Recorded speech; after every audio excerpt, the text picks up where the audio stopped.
Well, good morning. Well, Saturday morning, man, is it bright out. It's just a gorgeous day. Yes, very cold.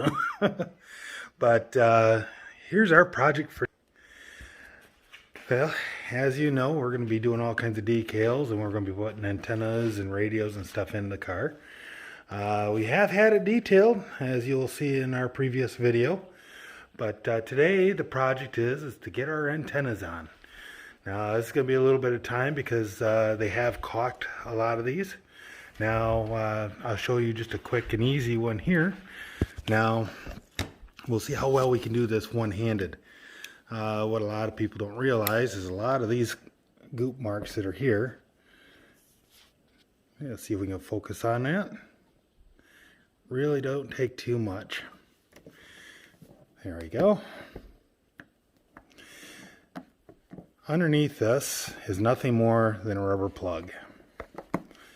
Rubber plug covers the basic hole that they make, and I'll show you on this one over here. The basic hole that they make to put in a standard mount antenna, NMO style antenna. So my job today is to get these all cleaned up. Get this all taken care of. Most of this just peels right off. It takes a little bit of time, a little bit of elbow grease, but we'll be getting those off and see if I can get some of these antennas mounted. Now, we are going to be drilling two new holes, one here and one over on the opposite side. The intention is we're going to have basically these three antennas here on the back trunk lid. We're going to have a GPS style antenna here in this corner. Top center is going to be CB, and then the back one is just going to be a cap for now. Possibly another antenna in the future, but being the hole's already here, we're going to put something in it. So anyway, stand by for the time lapse.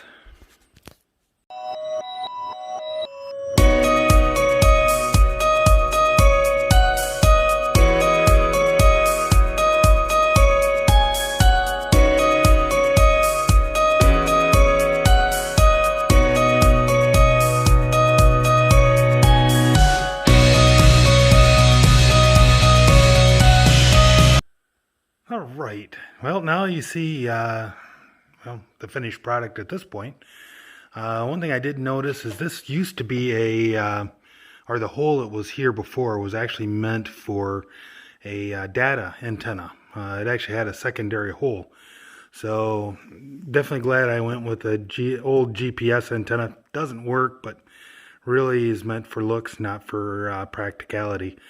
But the GPS antenna is actually big enough to cover the secondary hole in here. So everything is sealed up nice and tight. We're very happy with that. Now, big thing I wanted to show you here is I actually pulled down this little bit of rubber trim. Now, it just pulls out of place. It's not anything fancy to worry about trying to pull down and put back. But what you will see up in here is you'll see the airbag. This is the biggest mistake most installers will make, is when they put the cable in here, they just take it, they wrap it around, drop it down in the channel, and run where it needs to go. The mistake is the fact that they actually wrap around the airbag. The best thing to do is actually put it above the airbag. That way, if the airbag does deploy, it still has a place to come out and do its job, but yet not damage any of your cables. At this point, really, you're not concerned about damaging the cables, but you're more concerned about the cables actually holding the airbag back from doing its job. So big ticket, big thing, always check. Make sure your cable does not go underneath the cable like you see here. It actually needs to go up and over the airbag here. So keep that in mind whenever you're routing your cables.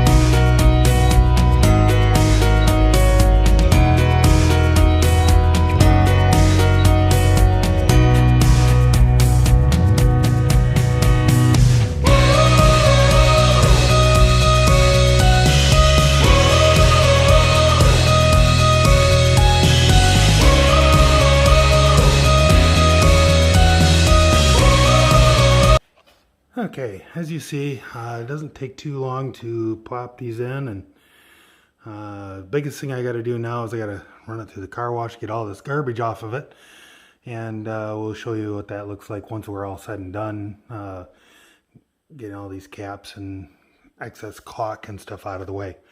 As for the back, again, it's the same process for the center. This one here is put the mount in. We still have to measure off and drill the holes for these. Now I thought you might find this interesting, as the actual drill bit we use looks something similar to this.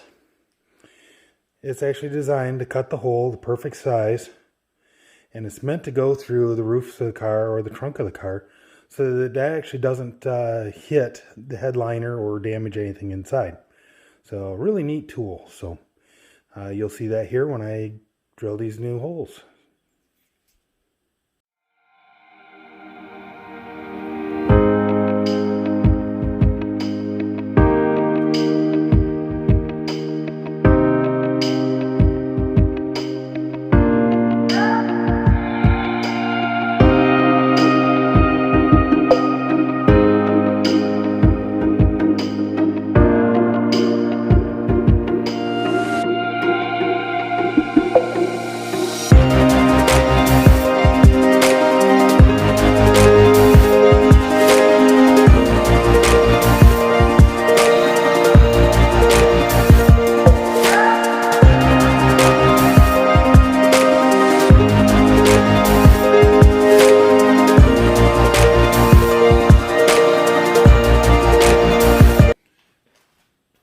Alright, well, we're on the last one here. The one thing you didn't see, and this is what I've done on every one of these antennas, is off camera, there is lube that is actually comes with these, and it allows you to help produce a better seal and less chance of it leaking. So the antenna kits come with this lube. Just make sure you use it. It's worth spending the couple extra seconds to put that on. As you can tell, once I put it on, you're not going to really see it. But again, it helps, just one more barrier between the outside environment and your vehicle. So the last thing you really want is to have that leak on there. So make sure you do that. I have actually seen some people where they will actually take the time and lube the seals that are underneath the antennas themselves, which is also not a bad idea. So make sure you do your best to make sure that's well sealed, because if you don't, you really don't want your car to have water coming in inappropriate places.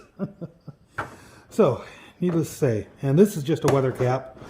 That way if I decide later on to put a different antenna here or whatever, but it seals the hole, makes it look nice and clean, and we are all set. So, that is all it takes to put in antennas. I'm hoping you enjoyed this. Couple quick things before I say goodbye. I am not going to run these wires yet today, but the way I produce these outside points is I actually use these holes as a reference. I basically put a screwdriver through, tap the roof so that I would actually leave a mark on the outside. Then at that point, as you've seen, I actually take a tape measure and measure a couple different ways to make sure these are centered, not only between each other so they actually look appropriate, but also puts them over top of these holes, allowing me an easier way of putting my finger on the back side of them, hold them in place. As you can see, the center hole, he doesn't have that, so you got to work a little bit more to put that in. But eventually these wires are actually going to come across here and then follow this bunch of wires down and into the cab of the car. That way we can run all our antennas and equipment. So anyway, I hope you enjoyed a little tutorial on putting antennas in. And don't be afraid. Take your time. Pop some holes in that brand new car of yours. Thanks for stopping. Thanks for watching. Again, I'm sure that you take a moment, subscribe, hit that like button, and share. Let everybody know we're having some fun here. It's not your conventional car channel, so enjoy.